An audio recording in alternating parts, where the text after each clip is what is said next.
Hey, yo, it's me, Pops Fan Marmalade, and you're watching the Comics-Related Madness Network. Huh? So come get some. CromCon. CromCon.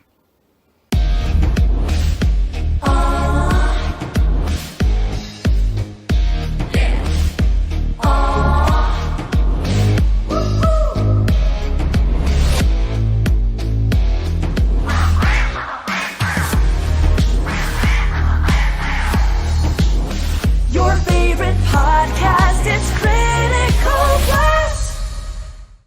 Hi, this is Tim TK, host of That Silverline Show on Tuesday. Join us at 11 p.m. Eastern, 8 p.m. Pacific every Tuesday night as we discuss pop culture and the joys of making comics. And I'm Scott Wakefield, host of Silverline's Wednesday Wham, where we talk about comic books and all kinds of great storytelling, sometimes with incredible guests. And we want you to join us Wednesday nights from 8 to 9 p.m. Eastern. We'll see you there. I'm Roland Mann, and I host Silverline's Silver Sunday. Join me every Sunday at 8 p.m. Eastern as we make mine Silverline. Welcome to Silverline Live, everybody. This is Silverline Sunday. Today we're going to be talking about Superpowers, what are the best and worst ones. I'm Curtis Fujita, the creative director at Silverline. I'm just a creative director, editor on K-List, artist who has done work in comic books, animation, and video games. That's all I am. I'm going to go ahead and hand it over to John Martin over to my side here. So John, if you'd introduce yourself. Hi, everybody. I'm Justin Inker. And I am slowly becoming known as the Viking Prince of Old Town. And what do you mean, John? But I ink Fire Rush. I'm almost done with issue 2. I'm gonna have up to page 15 turned in. So it will be done soon. And possibly doing another cover, maybe, kind of, sort of. Yeah, I hope so. We talked about it. All right, let's see. If I can... Other than that, that's pretty much it. Just creating mischief and mayhem. Mischief and mayhem is good. All right. Well, let's have Aaron introduce himself next. So, Aaron, if you'll be so kind. I am the artist on Fire Rush. And right now I also do my own comic Goblins, which I am working on finishing up issue 9 right now. And then I'm going to hopefully beginning of next year, we're jumping more into Silverline, so doing some stuff. So yes, cool. Plans are in the works. Excellent. Roland looks giddy over here. Yeah, he does. Fingers crossed. Which makes me a little nervous. No, no, I'm just kidding. Don't be nervous. I hope And you're don't bringing be your nervous big since boy he pants. brings out like a Big phone boy book of stuff. Well, let's hand it over to Roberta Conroy. Roberta, would you introduce yourself to the folks? Sure. Hi. I'm kind of new to the Silverline team, but I'm a former Malibu colorist and a graphic designer currently. So I'm tackling the next issue of Cat and Mouse, which is really exciting. And I've been coloring Pendulum up until now. And there's a new one coming up that, should I say or let Roland say? The new colors for Champion and Miss Fury. Nice. Name in progress, eh? Woohoo! That's right. That's going to end up being the name because it's been the name in progress for so long. Well, I think we may end up having to run a contest for it because all of I have a sheet of names, none of which I really like. Champion Miss Fury is really kind of the only one that kind of makes sense at this point in time. But I'm not sold completely on it. So I don't know. Maybe it just needs a tagline to add to it. Maybe I guess. There's the Flaming Swords or something. I don't know. Yeah. Miss Fury kind of she kind of sells herself because she's a public domain character. Champion, nobody knows, unless you've been, following some of the Silverline titles. So he's a total unknown. So it makes kind of marketing sense to put Miss Fury in the title. Yeah. But Champion and Miss Fury. I know it's one of those things. Like Yeah. I just see the logo on the cover, and I just see so many letters, and I'm like, no, not so many letters. Yeah. It needs to be Churi or something, You could do. Churi. You could always do something. Is this? It's on the first series, right? Yeah. You could do something like Mystery. Like they did when they originally made Indiana Jones. It was just called Raiders of the Lost Ark.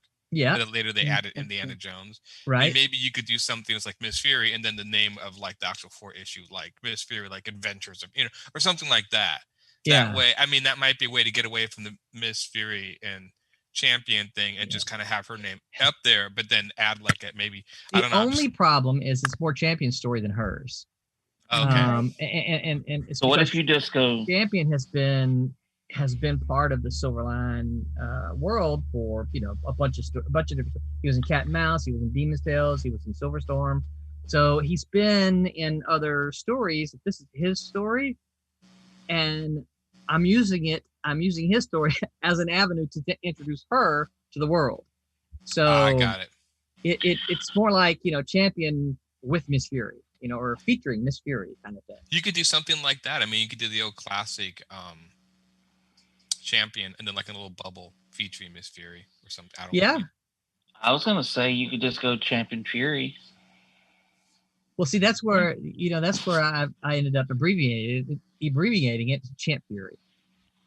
Or we could do it as start of a Silverline team up series, Champion Miss Fury, and then Silverline team up series later, That could be Or fun. That could be a lot of fun. Kalis and Divinity or something crazy like that. Have like sort of the little title at the top, like a Marvel team up. Have a Silverline team up, and then the big one is, dang, Curtis, I knew there was a reason I hired you. I'm kind of liking that. Yeah.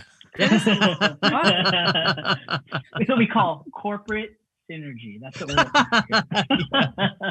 we're everybody made the introductions there. Oh, that's if you're looking at you're we looking got at all the Roberta's. introductions, but Except we for haven't got you, Roland. Me. Yeah, Roland. Okay. Well, I am rolling. Whoops. Yay! I'm learning to click some of the buttons over here to get so you guys can't see it unless you're watching the stream. There's now the cover of Cat and Mouse 2 up there. So I am sporting my Silverline shirt tonight. I'm kind of the chief wrangler, the head honcho. Actually, my business card, we made business cards to Silverline that actually says head honcho on there. BJ's like, what do you want to be called? And I'm like, I'm not really just an editor, right? So it's like, I do so many different things. And she said, well, you just why don't you put head honcho? And I'm like, I'll do that. She was kidding, of course, but I did it. And so, I think Curtis, It's all your fault, BJ. You've seen the card, didn't you, Curtis? Yeah. I mean, I know of it. I mean, yeah, but you saw my card, though, is what I'm saying. You designed the cards. Yeah, I designed it. Yeah. Yeah. You know what? I don't know if I have one of them here in my wallet. I happen to have my wallet right beside it. Oh, look at that. I do. There we go. So this is the card that Curtis designed. You guys can make one if you want That's to. nice. Curtis designed it. Yeah, it's Silver. sweet. Okay. And then on the back side, then It really does say head honcho. it really does. great. I was kidding, That's didn't you? awesome. That's awesome. That's awesome. And I write Cat and Mouse and Trump so that we just kickstarted, by the way. And I have somebody give me a drum roll. Do we have to? There you go. I have proof copies in my hand. Wow. Ooh. The Trumps turned out great. I I know. like the Cat and Mouse. Yeah, very, Those very would cool. be great from the rack. I mean, you can the composition's great. I know. I'm excited. So yeah. So obviously this is the Cat and Mouse with Alex's cover A. But just so everyone can kind of get an idea of what these are just the proof copies. Man, I can't hold it and look at the same time. So you can see here, it's a really good looking book. Very excited about it. So for all Yeah, you what doubters out issue? there, we told you these books were finished. We just had to get the Kickstarter done. So this is Cat and Mouse, and then this is Trump's. See if I can actually flip. So I want to show y'all something that I, it's one of these things I kind of want it to be left to people to discover. But I'm gonna tell y'all because I'm too clever for myself. You know how that goes sometimes, right? I can't flip the pages. All right, but it looks really good though. See, that's how good this book looks. So the page numbers, you'll see. Oh, nice. All right. That's so, awesome. So hold on. That's the first. So it's going to be done in 4 parts, right? Like for 4 issues. So that's the first 25 pages. And the second 25 pages. Nice. That's kind of cool. So I got diamonds and I have clubs. And then, of course, the next 2 parts will be hearts and spades. Spades, so, yeah. That's great. I'm really excited. I love those little details. Those little details are just so fun when you find them. Oh, I want to show y'all something else. Something. I'm really excited about this. Sorry. So for those of you who are like, yeah, what do you? I would just hear you talk about superpowers. So this is going to be this for those of you who are like classic comic books. Yes, I love that. I love those. Y'all remember those? I know you probably can't read it. But basically, it's like, a scene in Divinity or whatever. Yes, right. Yeah. This one in particular says, "What if the most powerful man on the earth is an 11-year-old girl?" Read Divinity on indieplanet.com/Silverline. There you go. That's awesome. That's great. So I love stuff like that. Yeah. So I found out. I ran across a blog. Those things are actually called bottoms or bottom lines or bottom ads, right? Oh. And Marvel used to do them all the time in the 70s. And there was a guy in charge of, that's what he did. He did all of those. And so I was reading about those and I'm like, I've always kind of wanted to do that. Those are kind of cool. So I sent some stuff around to some of the writers. Like I sent something to Barb. See what else do I have in here? I know I've got Kalis in here. We mentioned Kalis. And then that was Divinity. Then we American Steampunk. Oh yes, it's a thing. Steam Patriots coming soon from Silverline. Let's see here. Vampires fear nothing but grim. Twilight Grim on Indie Planet. Let's see here. And then I think there's one more. Oh, no, I guess I was wrong. So anyway. Can I throw something out there? Please do. Maybe the viewers can chime in what they think. We have this running joke with our good friend Peter Clinton over in England, penciler on Silverline Team Up, Champion Miss Fury. And he always says, "I'm just a penciler." Yeah. What does anybody think if we had a series of shirts with just a word below and it says, "I'm just a inker. I'm just a penciler. I'm just a colorist." If you're interested, like Rowan said, just let us know. But I mean, think about that. You could go to a con when we're allowed to again, right? Right. And everybody will know you're a penciler or, whatever, So just a thought, let us know if you're interested. I think that'd be fun. I can see problems with this shirt. Because then Roland's going to get, "I'm just the boss." I'm just a head honcho. And then his wife is going to wear it. Yeah, that's right. Yeah. And she's got one that says, "I'm the," like for anybody that's married, this person's going to say, "I'm the real boss," right? Yeah, that's right. Yeah. Or mine's going to say, "I'm the head honcho." Marked out. "I'm the boss." Marked out. "I'm the CEO." Marked out. "I'm the whatever she says I am." That's exactly right. Oh yeah, I could go bad. That's a thought. All right. I would totally get one of those. Yeah. You want to be cool? Yeah. So Oven says, "Hello, Silverline family." Hello, Oven. Okay, Oven, you got a no up there for something, and I'm not sure what that no is for because I had the screen covered up with something else. So you're gonna have to remind me why you have a parrot saying no. Royal Airship says ahoy. C. Michael says that's what I call you. Head honcho. Eric Dodson says, "What up, Silverline? What up, Eric?" Tommy said, "Cat and Mouse looks cool, but I'm really digging the Trump's book." Glad to know it, Tommy. Your inks on that book look great too, by the way. As a reminder, just so you will know, Tommy inked this book, and the inks do look fantastic. I'm excited about best tracing I've ever seen. Best tracing, yeah. Oh boy, you're not gonna make any enemies tonight. I know, that's it. The internet explodes. Oh, let's see. How I'm gonna do these last 9 pages. Oh yeah.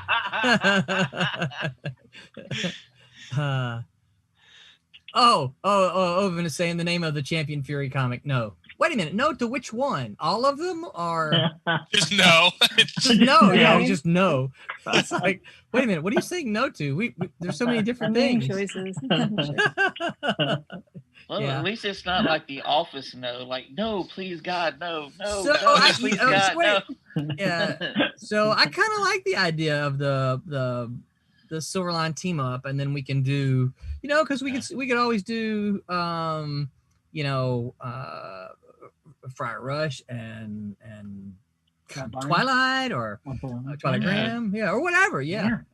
I kind of like the idea, and it's not something that we have to do boom, boom, boom, boom, boom. They're all mini series, and so they're kind of special. Yeah, I can totally see the whole Friar Rush Twilight Graham being a problem. Yeah. Because of Sarah, what she is. Oh yeah, that's right. Oh yeah. Oh yeah. Yeah, but conflict is what makes stories. That would be kind of fun though to explore that. Yeah, I think so. Let me do the window there. Oh, Everybody's like, "What is she? What is she? What is she?" What's he talking about? I don't understand. You'll understand when issue 2 comes out. Right. Yes. Okay. So, what else? Any other news from you guys? Can't think of anything too major. Say again. I can't think of anything too major. Okay. No. Yeah, I think we kind of all caught up on the news. Yeah, I'm very excited. I know Roberta touched on the 2 series that she's doing. I'm very excited about that. Anxious to get some pages into her. I stuck one page to her. I said, So like, oh my God. I know. I was like, here's one page. I just kind of want you to see it, just so you know it's cool. It's coming up from the Champion and Miss Fury series. So yeah, it's kind of exciting. So yeah, I mean, we've got lots of exciting things happening. Oh, the other thing is we could probably start talking about is Silverline is participating in a big way in Comic Conway, and those dates are. Let me find those dates. First 3 Saturdays of November. Yes. Yeah. The 7th, the 14th, and the 21st. Silverline, well, this is on Central Time. I haven't adjusted my clock for any other times. Silverline's got a 4-hour block from 10, 11, 12, 1. So, and the 1 o'clock panel goes until 2 o'clock. So we've got 4 hour-long panels on the 7th, on the 14th, and on the 21st. So we're going to be talking about things. There's going to be an introduction to what Silverline is. We're going to have a panel with pencilers. We'll have a panel with colorists. We'll have a panel with inkers. We're going to have a panel that talks about the separate books. And then we're hopefully we'll get a lot of people there, and we're going to end it. The last one we're going to have is a big Q&A with everybody from Silverline who could make it at that point in time. So should be a lot of fun. Comic Conway is a little show, I should say a medium show out there in Conway, Arkansas. I was honored to be a guest there last year, and it was a fantastic show. People love comic books there, which, as someone who loves comics, it was very exciting to see. So they've got a great show, and we're very excited to be a part of it. And then hopefully next year, once we can start doing live shows again, we might get a handful of us back. Not gonna be able, they can't get us all there, of course, because there's a whole bunch of us now, but we'll see. Maybe they can get some of us there, and that will be exciting. It's a good show. I like it a lot, and I hope to maybe every other year or something like that, Silverline to go back. That's my hope, but I'm looking forward to it. I think we're gonna have a lot of fun at the participate with them. Yeah, it's gonna be cool. Yeah, it's gonna be great. Cool. Okay, so today we're talking about, and the crew on Wednesday talked about it, the best and worst superpowers. So, who wants to go first? Well, before we Curtis. start, Do I need to mute Aaron? What? I know. No, before we start, let's see. Should we Okay. does somebody want to throw some art up? Oh yeah, thank you, Curtis, for reminding me of that.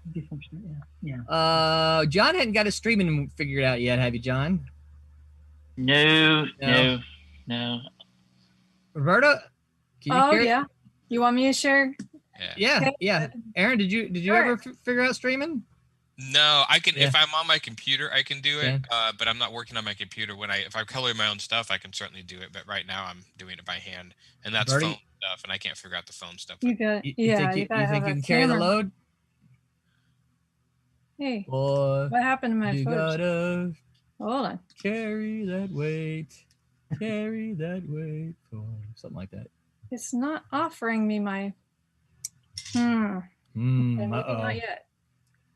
Okay. Hang on. Well, tell you what, we'll get started, and just as soon as you can share, we'll just start sharing.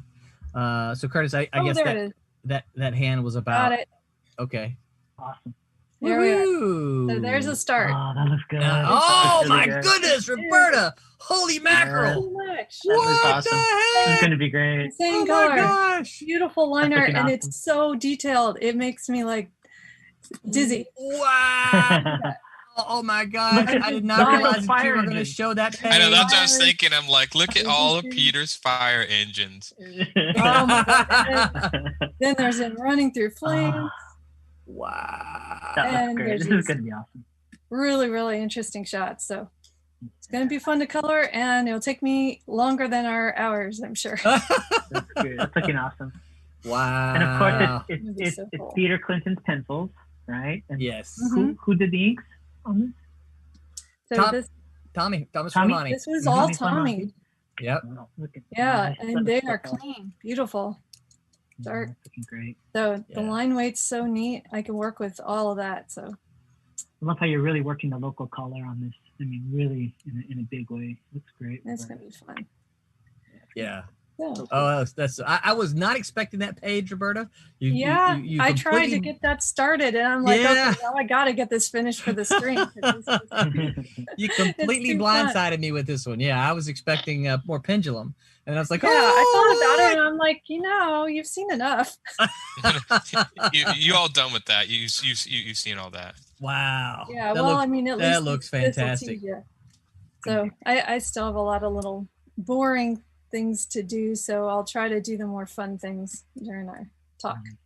That looks fantastic. If Tommy's still watching, I know he's going to be goo-gooing too. Man, I hit my, where'd it go? I hit my stream chat again. You are so organized with your layers. I'm I almost try. not just envious of your ability, but how organized you are. I have to be, because like if I have a million layers, I'll just not know where I'm at. Yeah. That's too But cool. I expand it, so that I have groups. I got this little folder here, so if I like something and like a background, I have to have all of them together. I'll put it together so I can select it easy. Tommy Got just says, Roberta, I'm very happy. Oh, that's great. Yeah, and then there's a face with lots of hearts on it. So. Oh, well, I'm very happy. This is really neat. Yeah, it's gonna be a good looking book. And we're missing Pete tonight. Yeah. Pete, unfortunately, several folks couldn't make it tonight. Pete couldn't make it, so we're hoping he's feeling better. Haley's not here. Let's see, who else is not here? Haley's on Wednesday, isn't she? Yeah. Well, it's Becca. Becca. Well, of course, we're still missing Barb. Yeah. Barb's taking care of family stuff. Becca is. Becca works really early in the mornings, and so our streams went a little bit late for her. And so she just she has opted. She has the open invitation to come back whenever she is able and wants to. And I've got my fingers crossed, and I feel pretty good that she'll participate in Comic Conway. But I think our streams are just a little bit too late for her at night. I think she's an early to bed kind of person, and so we're missing her as well. And Delia, I think Delia kind of withdrew to focus on school because she's back. She's a Kubert School student, so she's back in school full time. So Good. Yep. So okay, so back to what we're talking about. Tonight's topic is best and worst superpowers. So I'm not sure. I kind of think we should handle this kind of like we did one of the other topics earlier on. I think we should let's talk about maybe the worst ones first, and then we can kind of beat up on all of them, and then move on to what we think are some of the best superpowers. Want to do that? So I'll start by telling you the worst superpower that was pitched. Okay, Curtis, you probably remember this one. So Larry Niven, that's exactly it.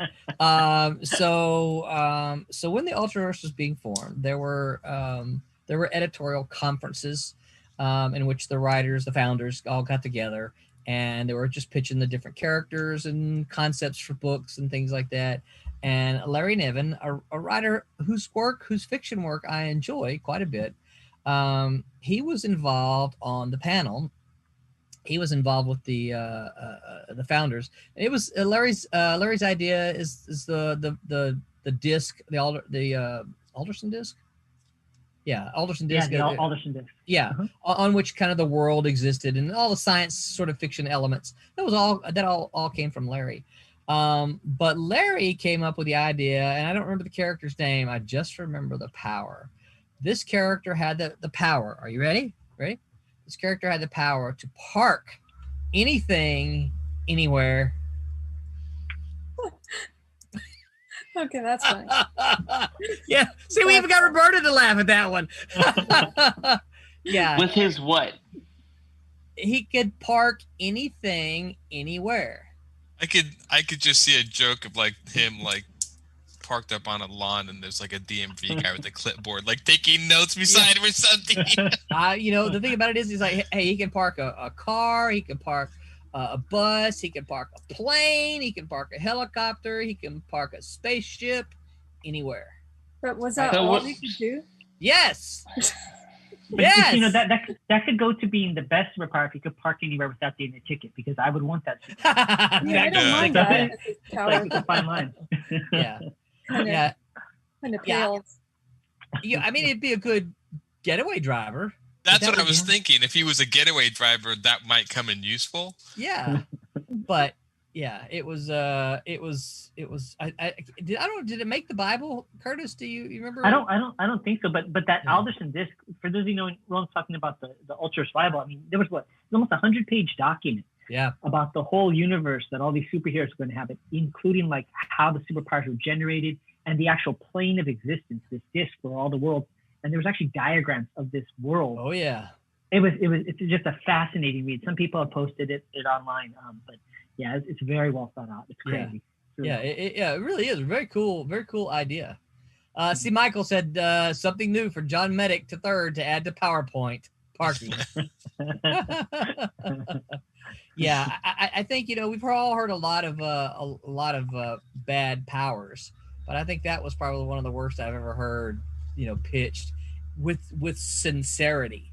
And I'm like, what? It'd been interesting if it was a spoof or a parody or something, but nope. This one was all sincere. All right, so I got it started. Okay, I'll throw one out there. For mine, it's actually what most people would like, but I think the ability to read people's minds. I don't know what you people are like, but I may have a certain persona, but my mind goes to dark and weird places at the oddest of times, and I would never put that upon anybody, and I can only imagine how disturbing it would be to know what everybody's thinking at all times. I think that would be probably one of the worst and most dangerous superpowers. I would say mind reading, hands down, one of the worst ones out there. Especially if you couldn't turn it off, right? If you couldn't control it. Oh, yeah. Exactly. And you would know what people really think about you, So, I want to be the first that could be Curtis, we learned a little bit about how dark your mind is. You haven't seen me play Grand Theft Auto online. Heard the story. Yeah, so wasn't there I'm thinking, wasn't there some comic book that addressed that or book that addressed the X-Men used to do it all the time. Every time like some mutant got mind the ability to telepathy, like Professor Xavier had to teach them how to block other sounds out or whatever. Okay. At least that's what I remember being popping up the most when I read that. So not sure how. I think it's interesting when you see how they kind of reveal things like that. Like I think it was in the Ultimates or one of the comics, they had a Quicksilver. he was upset about having the ability to move fast, and they were trying to explain why he's kind of a jerk all the time. And he said, you know how it feels when you're standing in line at the grocery store and somebody's taking a long time to check out? He goes, I feel that way all the time, every day, everywhere I go. And it's like I like those kind of nuances, you know? Yeah, because his world moves so fast. Eric Dotson says, maybe mind reading for the best parking spot. All right, Oven offers the worst power is arm fall off boy. Fall off. That's his power. Wait, is that real? Arm fall off boy? I think it is. It sounds familiar. What? So his arms just fall off? Like a mannequin, he could just take it off. All right, so we're all going to Google, right? Or can he make other people's arms fall off? That might be Suicide a good Squad. one. Yeah. Yeah, that'd be helpful. Holy mackerel, it's real. What the heck?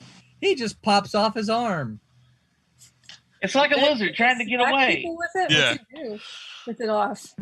Yeah, pop your arm off, slap somebody with it. Oh, okay. Wait. You got to listen to the write-up on DC's fandom page, okay? Are you ready? Are you ready for this? Huh? Arm Fall Off Boy is a hero with the incredible ability to detach his own limbs and use them as blunt weapons. Oh, that's right. So The first thing I how thought do of you- was I would just smack someone upside the head. That'd be so What? funny. How do you detach your arm and then use it to, I mean, what are these two detached One-handed. arms? One-handed. Well, you might as well punch the guy then, because it's got the same weight and the same density, right? Why would you take it off? You know? Or a I mean- style. Yeah. No, I could see Stop that it. working if somebody made a bunch of like really cool prosthetic arms with different gadgets that he could hook onto his arms, Ooh. like pop his arm off and pop on something with like a rocket launcher or something. I mean, that'd be kind of cool. That's why I feel almost suspect the gadget type of It's a stuff. nasty looking image of the little spot where his arm pops off too. Plorp. Plorp is the sound. Plorp. He tried to enlist as a member of the Legion of Superheroes at the first Legion tryout and was the first Legion reject. They didn't I know. wonder why. Yeah. Yeah. Excuse me, what can you do? Oh, have y'all seen the video of a little parody of the Justice League sitting around the table, and there's a new guy there, right? And what was this? What was it? Anyway, Green Arrow is like, "Who's the new guy?" It's like, "Oh, that's Throwing Rock Lad, right? Throwing Rock Lad. What does he do?" Throws rocks. Yeah, that's a stupid power. And then they all look at him like, says the guy who shoots arrows. and then they trash on him just a little bit about how terrible his powers are. And then he gets mad and he goes to leave and he can't open the door. And the throwing rock dude comes over there and he opens him up. He goes, "I hate you," because he couldn't open the door, right? And then Batman walks up and he pays him money. He goes, "Thanks, that was funny." It's kind of like that cartoon where that little short comic strip. I can't remember. I think it's the guy who drew it. It's the same guy who does Sunstone. It's a similar art style, at least, where Green Lantern walks up to Superman and goes, "Hey, check it out!" And Superman turns around and it looks like kryptonite, and he freaks out. And Green Lantern starts laughing, and Suit crosses his arms, looks at him, and goes, "Batman put you up to that, didn't he?" He goes, "Yeah, it was great."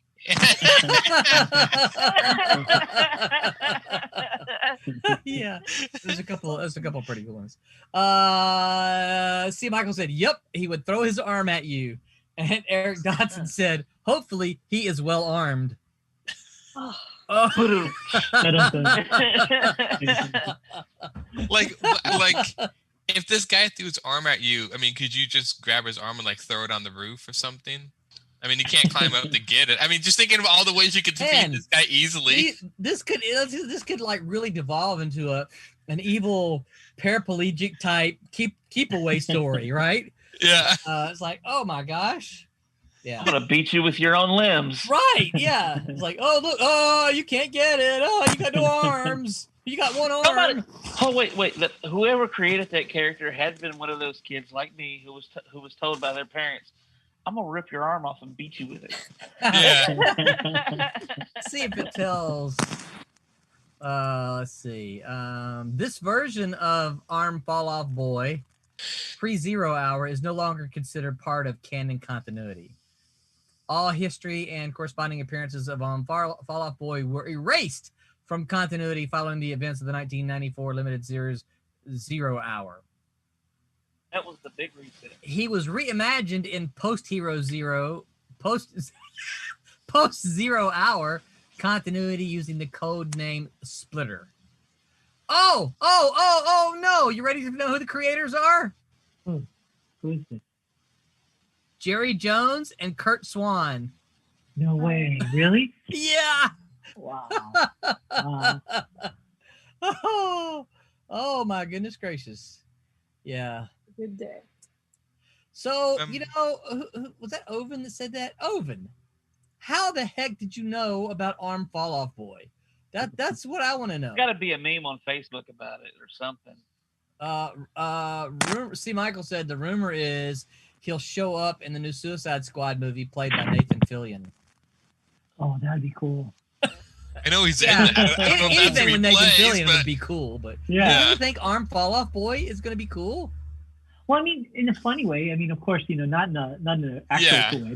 But James Gunn. I mean, having James Gunn direct that character. I mean, they're gonna have Polka Dot Man in that movie. Right, which is Yeah. played by David Desmachali and whatever. I don't know how to say what that. does he Yeah. do? Yeah. He was a Russian dude from Ant-Man. Oh, okay. Oh no. Uh, Yeah, Does you this remember mean they're gonna have helpers? Cocaine Man in it too? Cocaine Man. What's his name? He's a DC character that he gets his power from cocaine. Really? I know a couple guys in college that had that same power. Yeah. I'm not making this up. Wait, what was his name? I can't remember it exactly. Well, Crap. okay, so all right. So did anybody read? All right, so George Martin is a pretty popular guy today. Did anybody read any of the Wild Card. Wild Cards? Yeah. I was always curious about that. I never read it. How were they? Yeah, they're good. They're good. They're adult, but they're good. Fortunato, I think it was Fortunato, is one of these characters who got his power from having sex, almost to the point, right? But if he went to the point too far, he lost all of his powers. What a curse.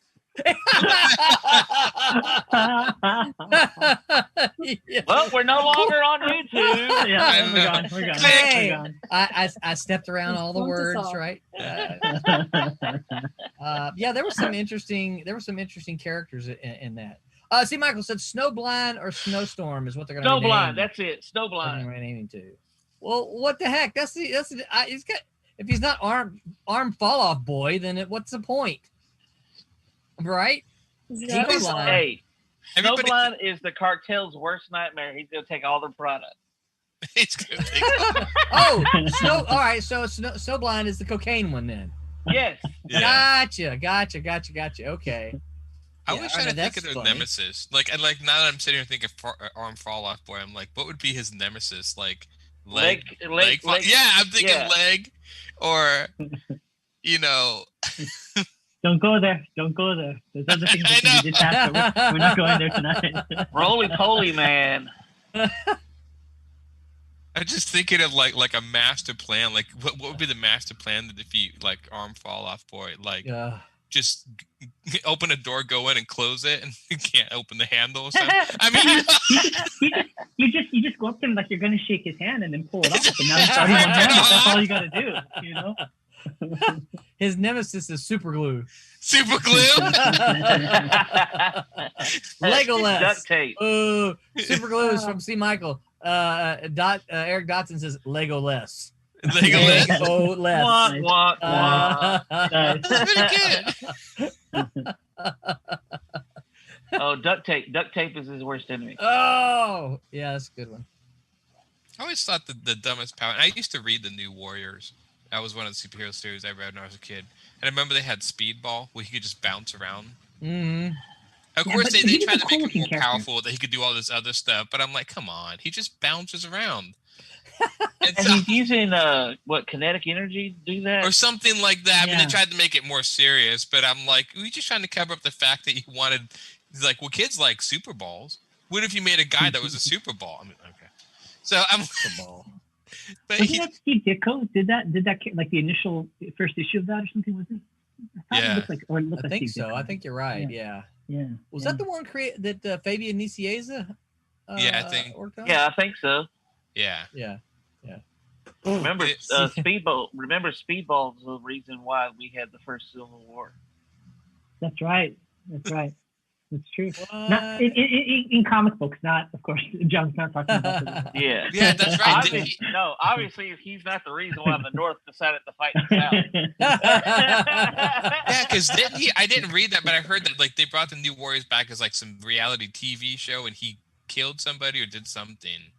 Oh no, we're talking. He caused like an entire portion of. Yeah, it was like a raid gone wrong or something during. Yeah, the a raid. bunch of people died. A bunch of people died. So it's like the Pit and Starbrand in the Marvel's New Universe, right? Starbrand. Oh my gosh, I haven't heard about that since like Kickers Incorporated. Oh my gosh. Yeah, yeah. Wait a minute. Yeah, because if I'm not mistaken, well, Starbrand blew up and took out all of Pittsburgh, right? I think so, yeah. Yeah, which of course was the writer's way of getting back at Jim Shooter. Was it? Oh yeah, because Jim Shooter, because the New Universe was kind of his. Yeah. And he's from Pittsburgh, and so Oh. when he left, they had Starbrand blow up all of Pittsburgh. And basically Actually, I've made a heard big this crater. story before. Yeah. Yeah. See, Michael said you spell duct tape D-U-C-K. Spoken like a true Southerner there. Duct tape. I want duct tape. Yeah. Satoon says, hello, everyone. Hello, Sad. What's up? No. Yeah, duct tape. I still, it wasn't even a superpower, but I remember another character in New Warriors. Thank God the storyline was good because it goes to testament that you can have really stupid stuff in a story, but as long as the story is written well, it could be entertaining. But that this guy Night Thrasher, who was like this Batman character, I remember Night remember Thrasher. him. Yeah. and he Yeah. like carried a skateboard, and I'm just, and he would, and he was like, everybody was charging in the battle, and this guy is looking all badass, but he's riding this skateboard. I remember the first issue, he's riding it through like they were fighting in some like down building with all this rubble, and he's riding the skateboard. I'm like, on dirt. Like what kind of skateboard is this? I mean, is it autumn? I mean, you usually have to have cement or so. I don't know.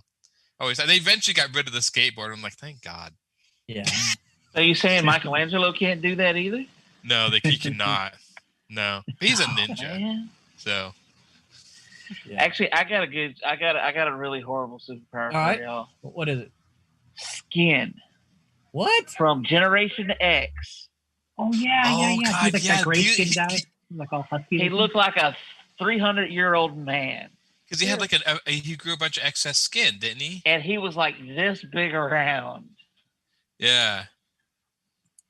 Yeah. And couldn't he use his I don't skin to remember like that. grab things? Like couldn't he move his skin? Oh, to, it was like elastic. It could like stretch and everything. It was- Yeah. Actually, it also kind of goes as the nastiest superpower.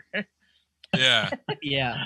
That's another category. Nastiest superpower. I like that. I mean, this could this We could can- this we can could work get that in really there. bad. Yeah. Because I mean, it was a horrible idea, and I can't believe that actually made it into print. Well, X-Men always, I mean, especially when they did the newer X-Men with, I think it was called like maybe the new X-Men or something. See, Michael said, well, what they about did a lot Husk? She sheds, doesn't she? That's Husk? right. she Yeah, did, but that right? was kind of Husk, like yeah. shape-shifted, wasn't it? Well, she would like, I think she'd like rip her skin off and then she'd be like diamond or whatever. Yeah, that was how she shapeshift. Yeah.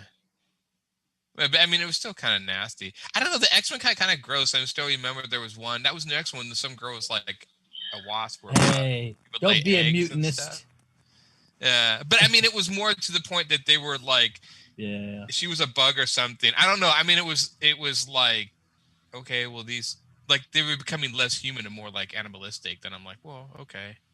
So I don't know. I thought they were kind of weird. I always think it's weird when they mix like somebody develops a power where like I'm mimicking the abilities of a bug or another animal, and I'm like, I don't really think that's the way the body works. I think you could develop like insect wings, but you're like, I had the power of a bee. I'm like, unless you're transfused with the power of a bee, I don't think the body would naturally go like, well, I choose to combine you with the power of like a donkey or something. I don't know. It seems a little weird. Well, so one of the things when you talk about like the insects, one of the things when you think about Spider-Man, early Spider-Man was always, and I don't know about later, but they were always very clear to say the proportionate strength of a spider. Right. Because they're really, they're strong, but they're tiny, and if you have the strength of a spider, no one cares. But if you have the proportionate strength of a spider, then then it's more powerful. Yeah, I think insect. I don't know. There were some where like I still remember there was a mutant where like he was half bird. I think he was called Beak or something. Like his only power was like he was half bird, half man. Yeah, or something. He had a beak and feathers. And I remember, I think they ended up like beating him up with a baseball bat or something. I think he was actually called Beak. I remember. I think he was actually called Beak. Yeah, that was his name, and I think he was trying to fly or something or whatever. I mean, they got to the point where I'm like, they seemed more like Teenage Mutant Ninja Turtle type characters than there's mutants. Does that make sense? It's like they're kind of mixing like the anthropomorphic animals than just humans with weird powers. But I remember they did a lot of that. I just remember sometimes I felt like you guys are kind of running out of stuff, aren't you? See, Michael said X-Men evolved into or from just superheroes to dealing with these abnormalities, so some things were excusable. Yeah. I remember that. I mean, there was some where this guy could like his skin was translucent and you could see a skeleton. I'm like, oh, that was kind of cool. Yeah, it's still human. I don't know. I think it was just the mixing of animals, like half animal, half thing. I was like, well, then the Ninja Turtles weren't there. They would be like totally would blend in. So since we're bashing on Marvel, did y'all see the trailer for the new Warriors? Did y'all anybody see it? Is this a show or is this a comic? No, it's something fairly new. Oh yeah, a couple months ago, but I don't. Yeah, the one with safe space and yes. Snowflake. Yes. Yeah, that was rough. Oh my goodness, that was rough. Well, it was one of them. So all right. So when we talk about the heroes, right? We want to. What does he do? Oh, he's got the ability to fly and he has super strength and that. Yeah. Okay, I remember. I'm trying to find it. I don't want to watch the video, but it's like one of them. Like, ready? One of them. She was a Reddit editor. Right? Yeah, I remember the other one had a Twitter account. I'm like, really? Oh, it was so bad. It was so like, what do they do? It was. Oh man, Curtis, it was some of the worst things I've ever seen. With that, you need a superpower, like to be able to post 1,000 posts on Twitter without inciting rage, like something like that. Would be, right. Oh, I may have to watch the video to get that, but I'm not going to do that. But don't do that to yourself. No. I always thought like some of the weird. I mean, I remember they had one where like again, I think it was another X-Men where this lady could make a force field around herself, so she was impervious. I'm like, well, that really only helps you. Does that help other people? I mean, I guess maybe if you pick her up and throw her in the thing. Sure. If she's invincible, you can throw her in the stuff, I guess. I don't know. How do you pick up so you'd have to pick up the shield though. I think the shield moved with her body or something. So it was like a second skin. It made her impervious. But what I'm saying, if she had a shield, or was it like, was it close to her body or was it like a ball? I think so. I think it was like a pink little aura around it and stuff. Okay. Because I was going to say, because if there was kind of like this force field thing, you wouldn't be able to touch her. Yeah. Right? You couldn't pick her up. Yeah. I don't know. But I mean, there was always different, I still remember this one. This was the weirdest mutant I saw. And she was like in 1 or 2 panels of this. I think she was actually in a scene from the Follow the Mutants comic. And she was just random mutant, but she was like white. And then she had like rainbow colored hair and like, I think it was hair in some of her skin. And I was like, well, what does she do? She like turned flat as a piece of paper and could like slip through things. Which it was weird because the way she looked and what she could do sometimes didn't always match. I'm like, well, can she make rainbow stuff? Like, no, she can flatten herself. And I'm like, oh, okay. Yeah, like I didn't, because I mean, she looks so unique. I'm like, well, does that have something to do with the power? And it's like, no, she's just rainbow and she can flatten herself. I can belch pink rainbows. Yeah, or something like that. So I do like it when they get creative with powers, where like for instance Flash, right? It's like he can run fast, and then that starts to get parlayed into he can create a sonic wave of cyclone, or he can time travel. I like it when writers find cool ways to kind of take this what looks like one power and just bring all this different dimension to it. Right. Yeah. You could do this, that you can do other things. I always thought that was that I like that idea. Yeah, the anime My Hero Academia does a really good job with that. If you folks have watched that, they do really good stuff with Superpowers. I turned on the closed captioning. Okay, all right. Here we go. Here's what they said about Trailblazer. Okay, she's a group home and foster kid who is volunteering at a senior center when this mysterious threat shows up. Okay. Okay. Exciting. That's it. Yep. Okay, hold on. Let's see. She has a magic backpack of divine origin. That's right. She had the bag of holding from D&D. That's the first thing I thought. It's like that's bag a of holding. All right. Screen time is an internet kid taken to its sort of logical conclusion. As a youth, he was exposed to his grandfather's experimental internet gas. What the heck is internet gas? I heard that. What is internet gas? There's no such thing. I don't know. If you're eating a lot of food and watching the internet all night, you might develop some sort of gas. And that has patched him permanently into the World Wide Web. Wow.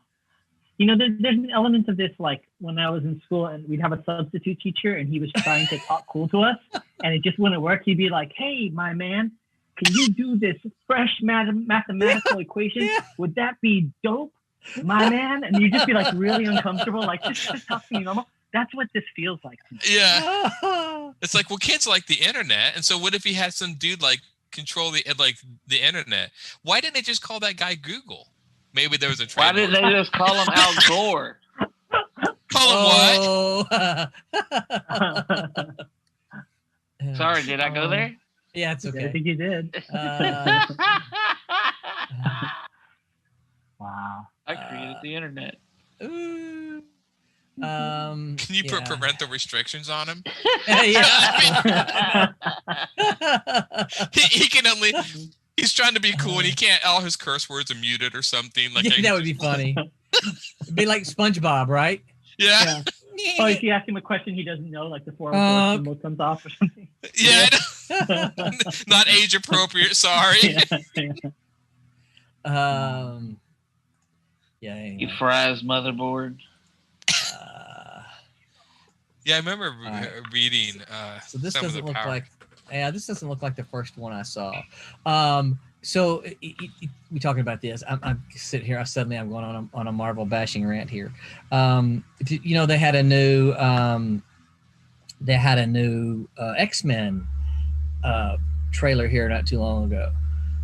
Within like the last month or two, and they were like, "We've got these all new characters, right?" And you look at them and you're like, "Those aren't new characters." So I called my son over. I said, "Brett, come here. Tell me, does this look interesting to you? Tell me what you think." And I didn't lean one way or the other. I wanted to get his, unpersuaded opinion. And so he watched it and he looked at me, he goes, "So is this a serious question?" He said, "Yeah." I said, "No, I'm serious because because we're making comics. I kind of want to know what your reaction is." I said, "Because I want to sell comics to your age group, right?" And he looks at me and he goes, "Well, first off," he goes, "those aren't really new characters." I said, "Why do you say that?" He goes, "Well, that's just Colossus. That's just so," and he just went through and named them all. I'm like, he was right. They were just, the old X-Men with just a new with the different look or maybe a different gender or something like that. They just kind of tweaked them. Nothing was new. And he goes, "Yeah, I'm not that interested." And then he walked off. so I have a question for you regarding that. So then where does archetypes come in? Like is that a fine line between just putting a new skin on something and there being an archetype, or is it? I mean, how do you balance that? I'd be curious what everybody's thoughts are on that. But he was a big hulking guy in the back or something like that. Yeah, like you're talking like the guy who's super, strong, and but I wonder like if you make his skin turn metal, like that's more specific to Colossus, so that would. But just, I mean, there's tons of just strong dudes. Yes. You Yeah. know, Yeah. people with knives. I mean, that was ever since Wolverine. I mean, I think every comic character has to have somebody with knives. I mean, that was my favorite thing about the X-Force story, which I heard the actual X-Force story, they made a new one, which was really well done. But it was like everybody on the team had some sort of knives, like Archangel's wings, Wolverine's claws. Like everyone had, so I kept calling it X-Acto knife, X-Acto Force or something, because that's what because I'm like, well, they all have knives. And I was like, oh, so they're okay. I heard the story was good, but it was just one of those things you notice right away. It's like, well, they all okay. And but yeah, so again, it's like, is that an archetype of like the sort of sword knife carrying superhero? We don't get a lot of superheroes with guns. We get some like the Punisher or whatever, but mostly they give them knives or arrows. I guess it makes them more heroic, I guess. Well, yeah, I think there's I think there's, well, the other thing is, I think part of the reason we don't get a whole lot of it is the well, which, I don't know. Guns are one of these things that our society is kind of divided on.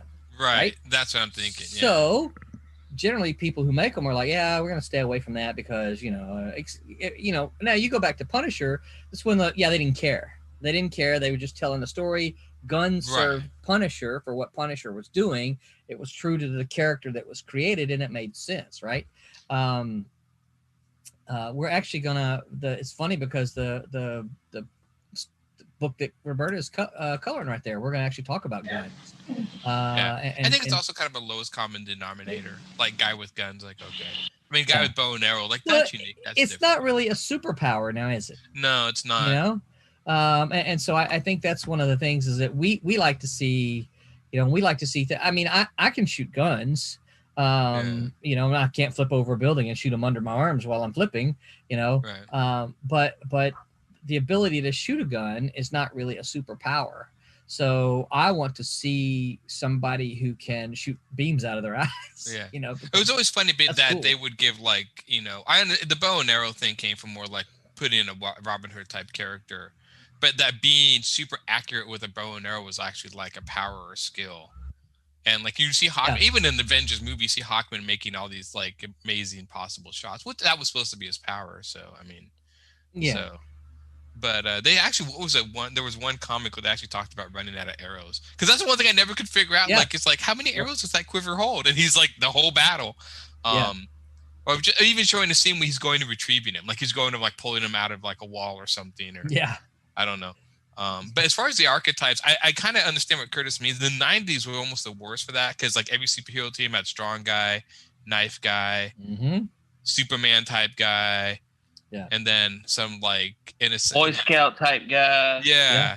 Well, and Rejects, the series I'm working on with C. Michael, plays a little bit with some of those. Some of the stereotypes, yeah.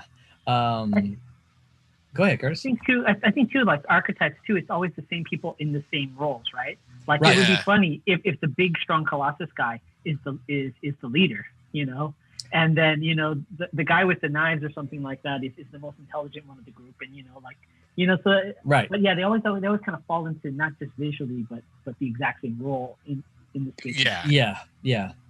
And I think that's the challenge is to kind of when you're doing those kind of things, is to kind of turn that, put it on its head a little bit. Oven said the worst power doorman can turn into a door, and that's it. Put a door to where? Wow. Turn into a door. And he said too soon. See, Michael said Rob Liefeld is not creating much anymore, so there's not that many guns or pouchers. Yeah. Oh. Oven said being angry can be a superpower. The Hulk has made it a superpower. Yep.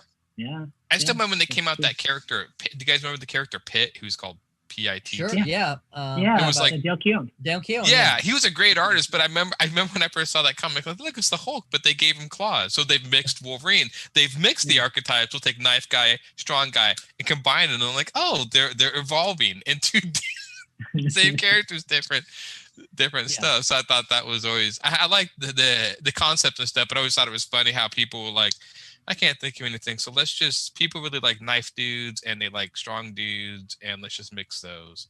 Well, and the other thing that you see sometimes, I think you see when you see creators doing stuff, and we could probably, dive into to a whole bunch of, independent comics and look Yeah. at those, is that you see someone says, I love Batman. I'm not good enough to work on Batman, or I'll never, ever, ever do Batman. So I'm going to create Wing Bat Guy. Yeah, or Right? something like that. Something yeah. like that. And you look at it and you're like, yeah, that's Batman. Yeah. But they can't do Batman, so they come up with something in an effort to kind of do Batman. Well, I like what Aaron was saying about the two most popular things that combine. Like the guy who wrote the book Abraham Lincoln Vampire Hunter. Yeah. Yeah, I guess he just he said he was like looking at the bookstore and he saw the top 2 bestsellers that month, whereas the was a biography on Abraham Lincoln and a vampire book, and he was like, okay, there it is. I'll just put the 2 together and I'll have a bestseller Yeah. novel. they took off. They put like zombies and Pride and Prejudice and zombies. Yeah. I mean, there was like a whole bunch of other stories like that. Yeah. Yeah. Funny. But Okay, what other worst powers? Roberta, you got any thoughts on the worst powers? On the worst. Well, Yeah. That page is looking awesome. Thank you. I've been kind of laughing because I heard on Wednesday someone mentioned Mr. Fantastic, and I gotta say, stretching just sounds so lame. Really? I don't think I ever got into it because I thought it's just so, I don't know. I mean, it's helpful, but I wouldn't want to be that. You know, you can imagine all kinds of things that you want to put pressure on that just, completely ruined. Just can't imagine how you'd approach the world, Oh man, this can go so wrong so quick. Yeah, I know. Don't go Hey, there, at least John. Sue Storm's happy, okay? Sue Storm's happy. yeah. I always thought it'd be funny if he like they didn't know what to do with him, so they just used him as like a blanket or curtains, or because he could just flatten They himself could do out, that. so they just hung him up. Yeah, but okay, so But here's the question. Wouldn't that make I him have cold? a better one, actually. Yeah. Okay, what? I'm just trying to think. If you could turn into water, that would suck. Yeah. Oh, I drink you. Like them, yeah. like the Power Twins. That's Power Yeah, the Twins. That's Wonder what. Yeah, Twins. Marvin and Wendy. I was Yeah. like, wow, that's terrible. Just ice sculpture, Wasn't there something? Didn't they carry her around in like a bucket? a bucket. Yes. Yeah. And I always wondered if the water splashed out or if she got water, like, does that part of her Would she body? lose an arm? Yeah. Yeah, did she lose an arm or something? Yeah. I mean, you had to keep all the water together, but Oh, I just lost an eye. Please go back and mop it up. mop it up. I know.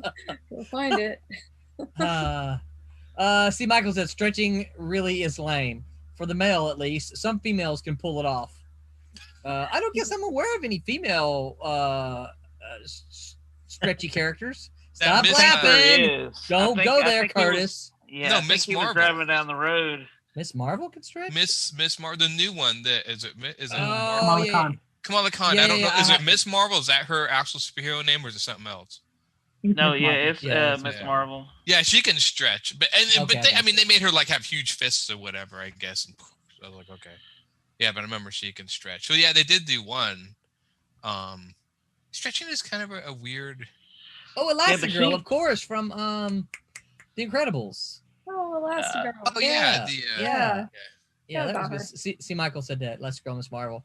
And he said, like I told Scott, if you don't think how stupid stretching looks visually, it actually comes in handy.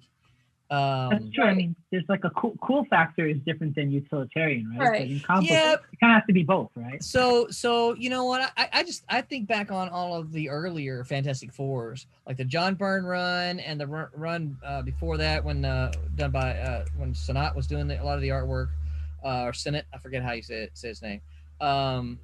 Those were really good, and I really liked the way John Byrne handled Mr. Fantastic.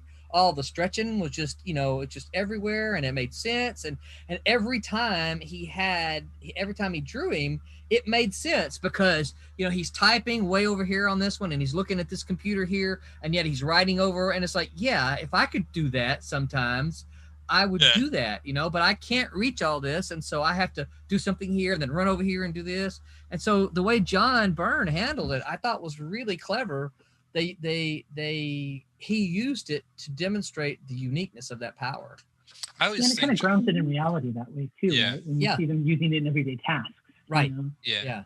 I thought Claremont and John Byrne did a really good job of that. Of like the X-Men, and Claremont and Will Byrne was part of that too. The earlier did the X-Men, they would show them using their powers for just ordinary things. Iceman making ice cubes, and I always thought like, well, that's kind of cool. I mean, that it's not just a weapon, but it's just something that's inherently part of them. Like Wolverine would cut the top of cans off with his claws so he can drink instead of opening stuff like that. So what about sticking on bad powers, worse powers again? What about any of you remember the Eternals? And I don't know anything about any new Eternals at all. Titles, I don't remember their powers. I remember the old ones. Yeah, right. So Black Bolt, his power. Are you talking in the Inhumans? I'm sorry, I mean the Inhumans. Yes. Yeah. Yeah, I said Eternals, but I mean the Inhumans. Yeah, I don't know anything about any new ones though. I thought one thing if you talked, it's something like you could end the world if you spoke. It was something out there like that. Yeah, he could level. He never used his power. Yeah. It's like Black Bolt. Oh, don't make him talk. Because if you do, he can blow things up. So Black Bolt never talked. Yeah. It was funny because I remember really the only one that I remember power besides Black Bolt was Medusa with the hair, but all the other You don't remember Gorgon? I don't remember what he did. I called him Thumper. Couldn't he just jump around? Wasn't that his power? No, he was the one who, if I'm not mistaken, Gorgon's the one that had the big. Didn't he have like a big hoof for his foot, and he would stomp and send sound waves. Oh, so is that you what remember? he would do? Yeah, you remember not sound. Yeah, like the ground would shake and then knock it right. So you remember Thumper from Bambi, right? Oh yeah. Yeah, I called him Thumper all the time because that's a pretty stupid power. Well, I never liked the Inhumans. Yeah, the Inhumans were. Karnak was the chopper, wasn't he? Karnak's the one who can find the witnesses, and he was a martial artist. Okay. He could find weakness. He was basically Marvel's Lobo. Okay. I remember seeing that. Anybody see the Inhumans TV series? Which I hope you didn't. But if you did, it was so funny because you can tell where the budget came in because so Medusa, I think in the first like maybe 1 or 2 episodes, her hair would be the tendrils and doing all that cool stuff. And then there's this twist where her hair gets cut off, right? And it's because they didn't want to spend the money on CG. So for like the rest of the season, the bad guy catches her and cuts off all her hair. So they don't have to pay money for the CG. I thought you were going to say they just put on a bad wig. Yeah. No, they shaved it off so they didn't have to use it anymore. Oh, that's funny. Yeah. And actually, I think I remember Black Bolt did use his power a couple of times. Yeah. He would whisper. And it was catastrophic. Yeah, he whispered. Yeah. Yeah. He would whisper like a single sound. And it would like crack a mountain or do something crazy. Yeah. Yeah. I Michael says Kamala Khan is an Inhuman.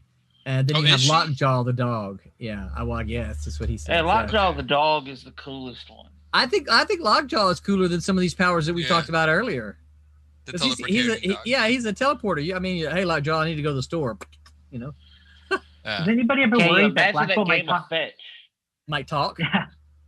Oh, what if Black Bolt, talks in his sleep, right? Nobody ever considered that. Right? Or like, what if he burped? Don't get him drunk, dude. Don't get him drunk. Yeah, I know. Like, what if he burped or what if he sneezed? Yeah. Holy cow. I mean, this is all stuff, like if he sneezes, it's like, well, sorry. Sorry. I guess we're going to another planet. Yeah, I know. Yeah. There's some pretty, I was never a big fan of the Inhumans. Yeah. I didn't see the Inhumans. I did see the New Mutants, though, the movie. Okay. Oh, yeah. How was it? So? Ooh. No. Ooh. No. Okay. No. If you can rent it from Redbox for $1, do that and have some fun. But no. Yeah. I think the only person that got it right was Magic. But here's my problem, though, is like they didn't really utilize her that much, and they never mentioned the fact that Colossus was her brother, that he was in the X-Men. They dropped so many opportunities to tie it into the Marvel universe when they could have. Yeah. and they did that before. Like in the First Class movie, they introduced Havoc. Did they ever mention that Havoc was Scott's brother? Nope. I don't No, I don't think yeah. they did. Yeah, see, I don't remember, and that Unfortunately. I always thought was really weird. I'm like, because Scott was more of an established character in that Yeah. universe, mentioning that. Yeah. Yeah, but I remember him.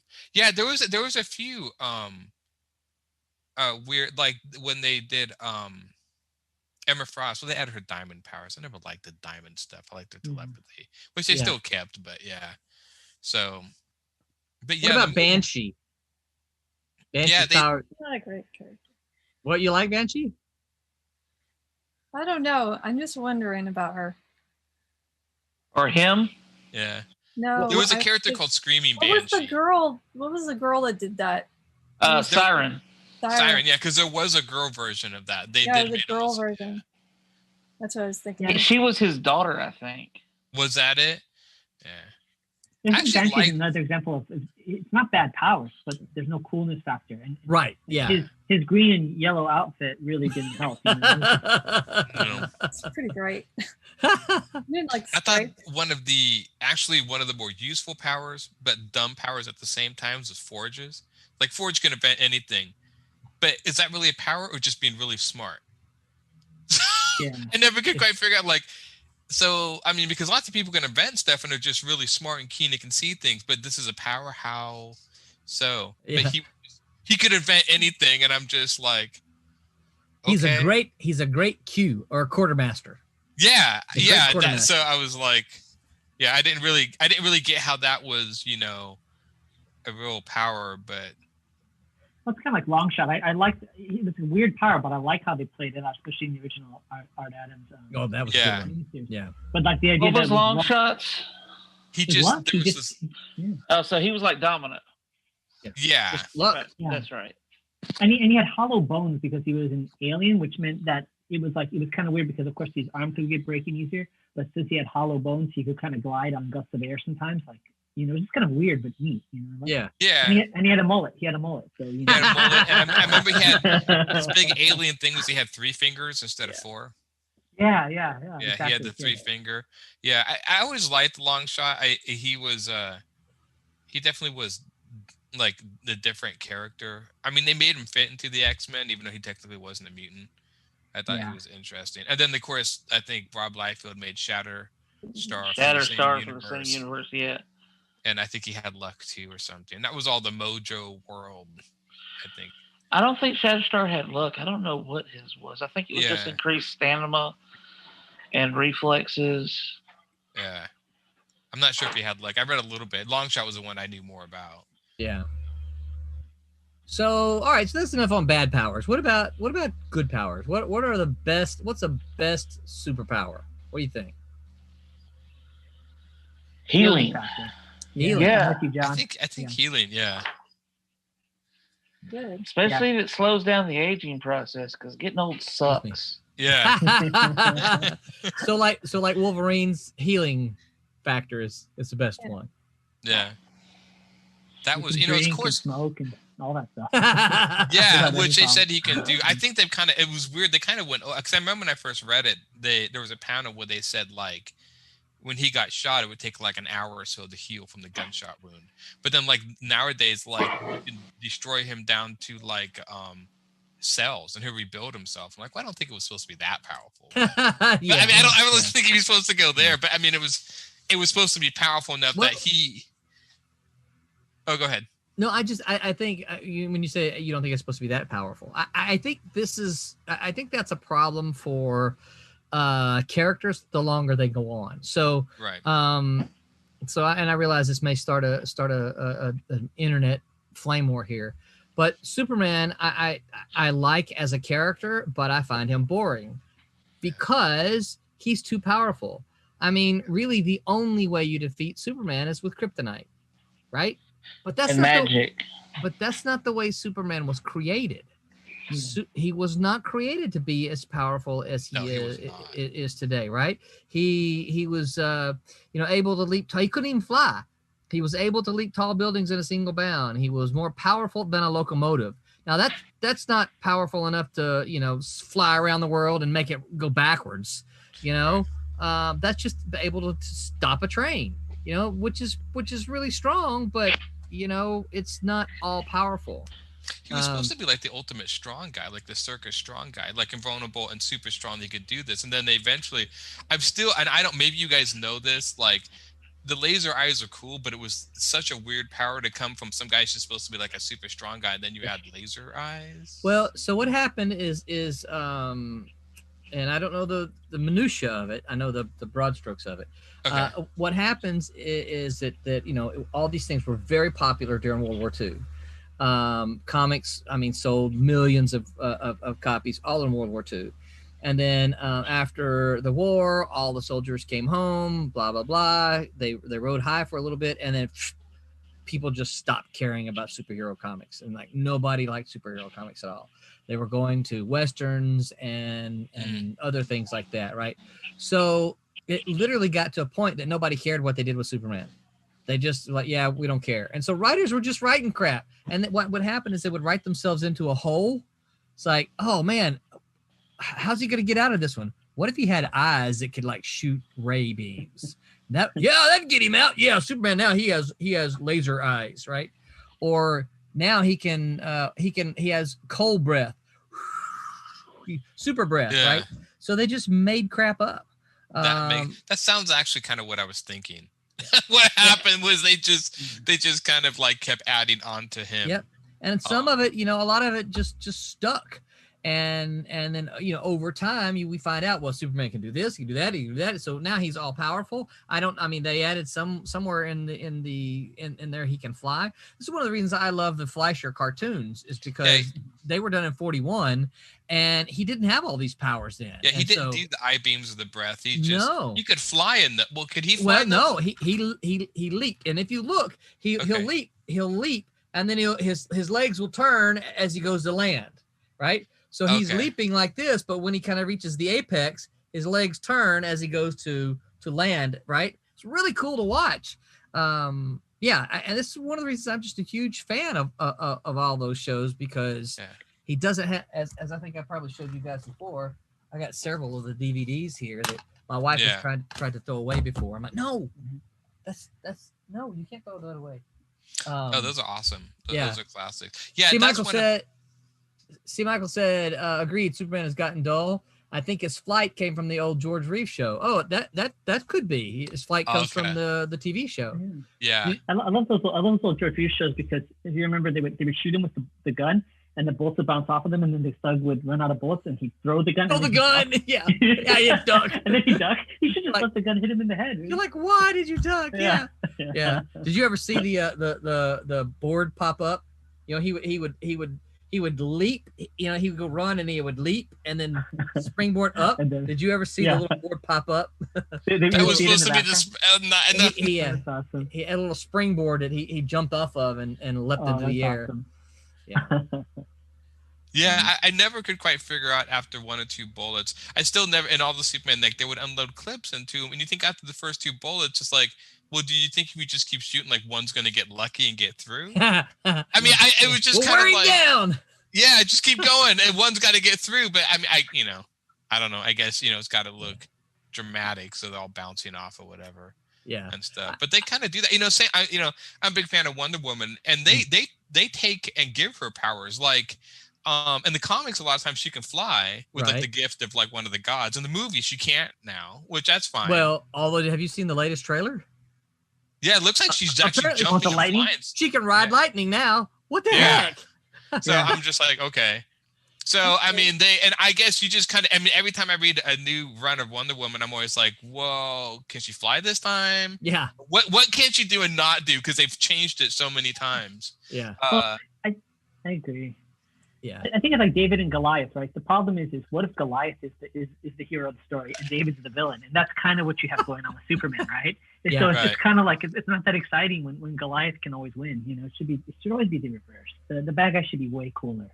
been the good guy. And it's funny because they just don't stop at Superman. Like they add Captain Marvel, Shazam. Yeah. So they have multiple Superman characters. Yeah. And stuff. I mean, I kind of like in Superman where he can't be everywhere at once, which, the original Superman movie played on that, where like Lois Lane died.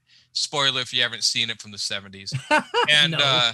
but then then he brings her back. But that's so he can't be everywhere at once. I'm like, okay, that's kind of interesting. I mean, that's playing on emotion. But again, like you said, but beyond that, what else can you really do? If he's so powerful, you can't really hurt the guy. It's like, okay, not really exciting.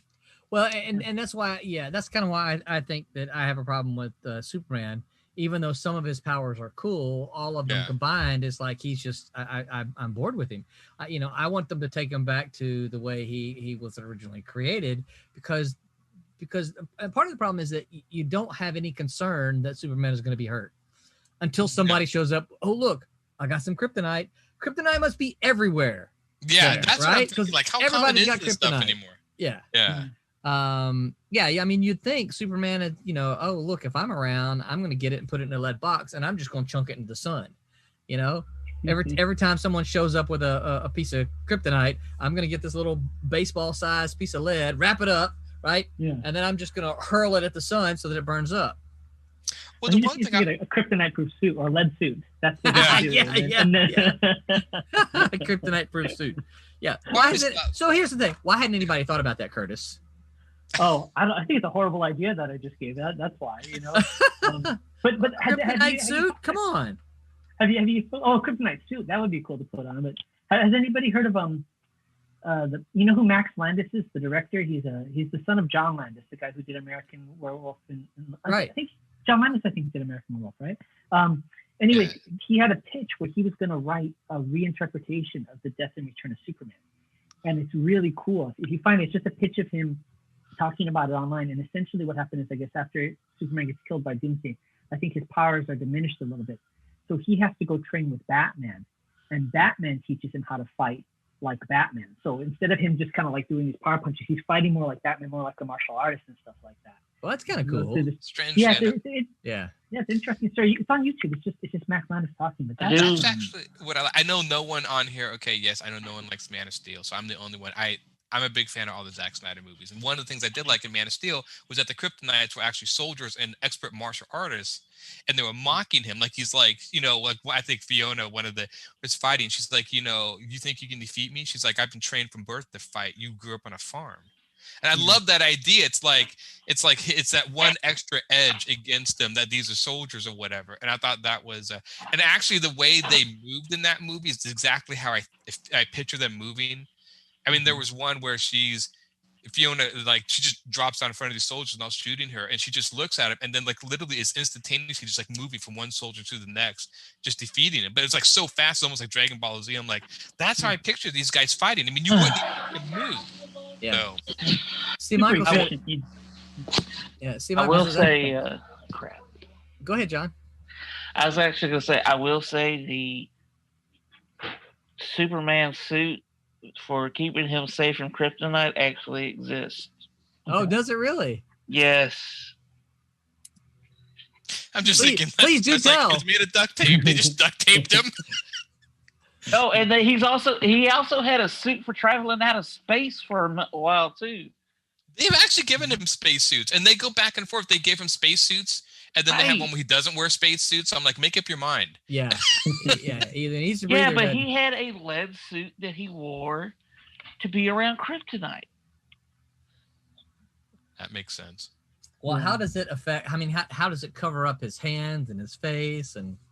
Like the whole nine. And I mean, I guess since he's so strong, he doesn't have to have the joints in it, so he can just bend the metal with his hands. Yeah. All right. See, Michael says, I think continually shooting was a result of not believing in what they were seeing, talking about the people shooting Superman over and over. I can see that. In other words, how could he not be shot, right? So just keep shooting him. And Patricky Lugo says All-Star Superman, I think, for the Superman that's depowered, right? Yeah. Talking about taking him back, All-Star Superman.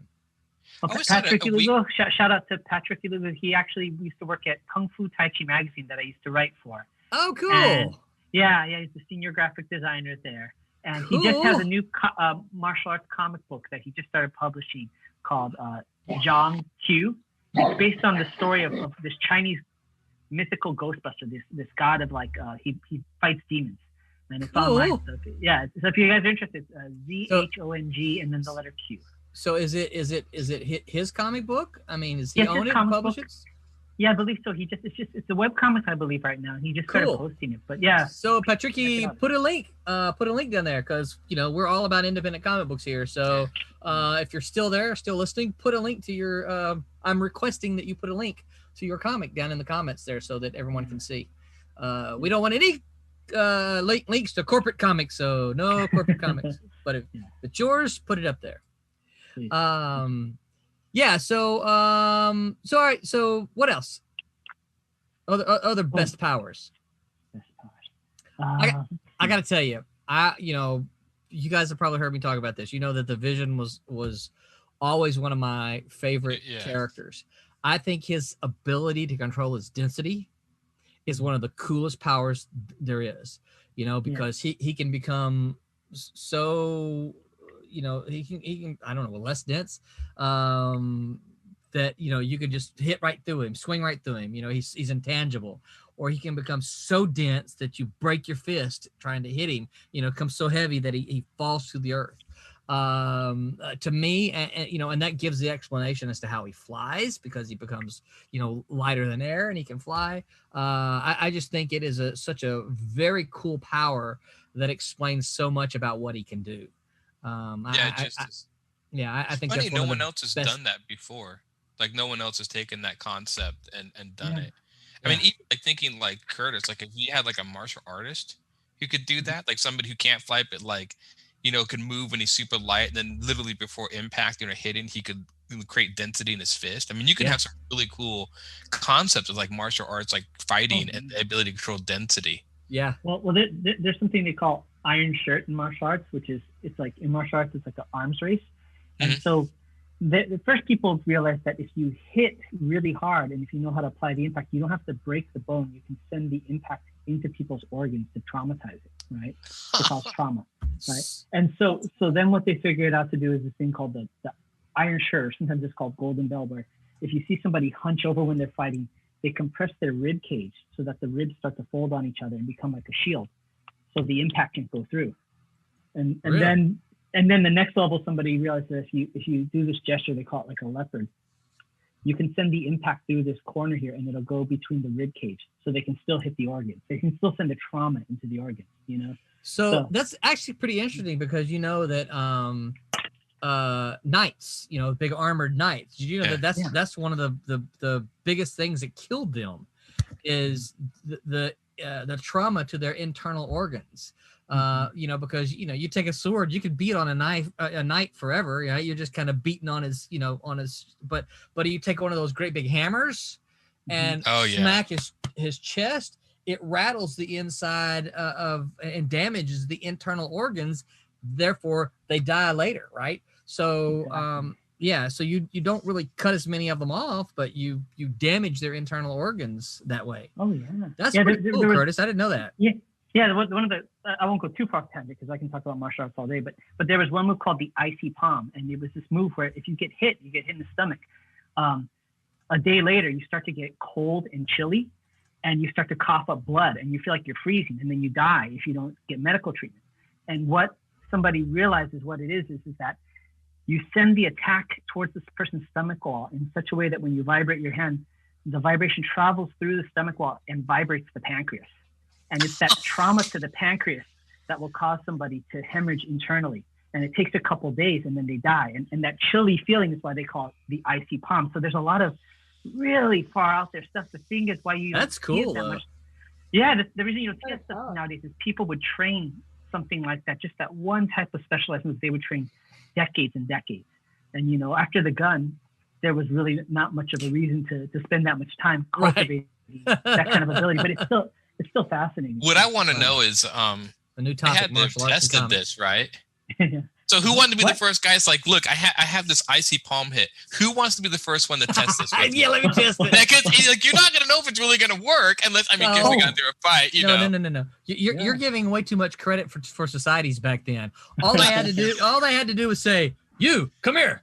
Come here. Yeah. I'm testing this on you, right? Well, one time I went up to this mountain with my teacher, and there was this master at this mountain in China, and the guy had this crazy ability to like send vibrations into people's bodies, and this other instructor from another area was there, and he did it to the guy. And my teacher, who at the time even then was an older gentleman, he said, "Do it to me, and the instructor said, "No, you're older and you're an equal to me. I can't disrespect you that way." So he grabs him by the arm and goes, "Curtis, have him do it to you. Have him do it to you." So I was like, no dice, man. I ain't gonna do that. You're young, you can recover. Yeah, you'll be fine. Curtis was like, no. No, thank you. I want to have children one day still. Exactly. I want to live. Patrick, he said he's got a couple comments here. He said in the 80s, John Byrne claimed Superman's powers were all subconscious telekinesis. I don't remember that. Never been enough John Byrne. Dim Mac, probably for one of the moves. Dim Mac. Yeah, Dim Mac, touch point or pressure point. Right? Okay, cool. Yeah. He said the ancient Warhammer looked more like a pickaxe. Yeah. Yeah. It actually was spiked at the end because it was made to not only hit but actually puncture armor. Yeah. Wow. Yeah. Wow. And he says, Curtis, have you checked out the new Shang-Chi comics? I gotta check it out. I didn't know if there was a new one. So cool. I made a note for our for future streams. One of our topics has got to be martial arts and comics. Oh my gosh, you're gonna have to mute me half the time. I know. Are you gonna do a PowerPoint?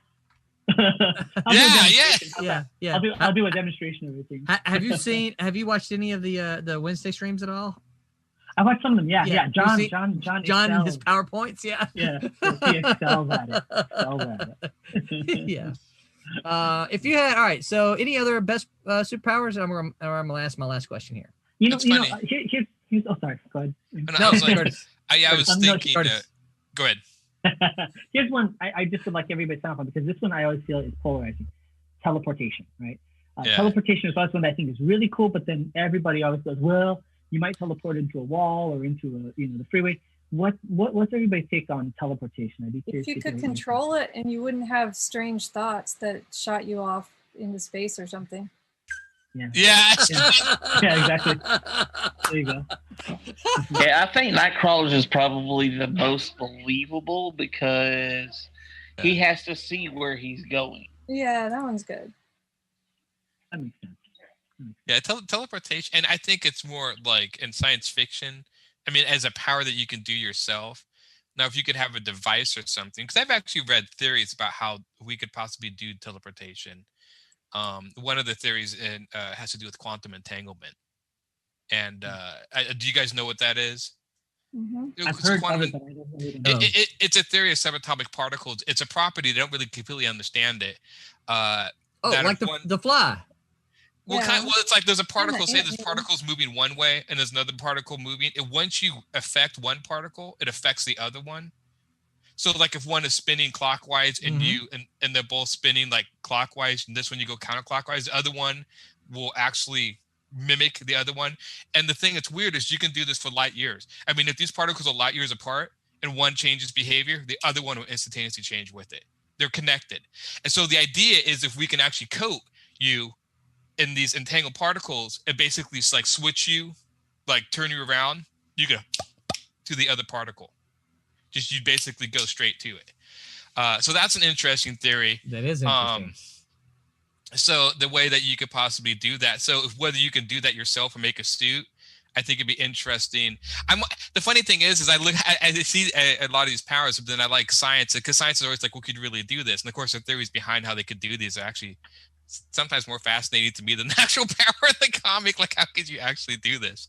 But yeah, so I don't know. I mean, teleportation would be one of those things. Like, I actually like it because if you could actually teleport across space and time to like another planet or something, that would be powerful.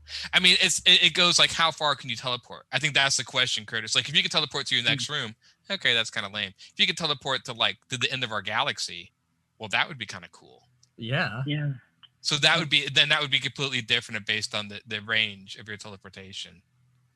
Have you folks seen that one episode of The Simpsons where Homer was able to get a teleportation chamber? It was basically like a portal in a door frame that he could put in one place and then put the other one on the other side. And he could teleport between the two.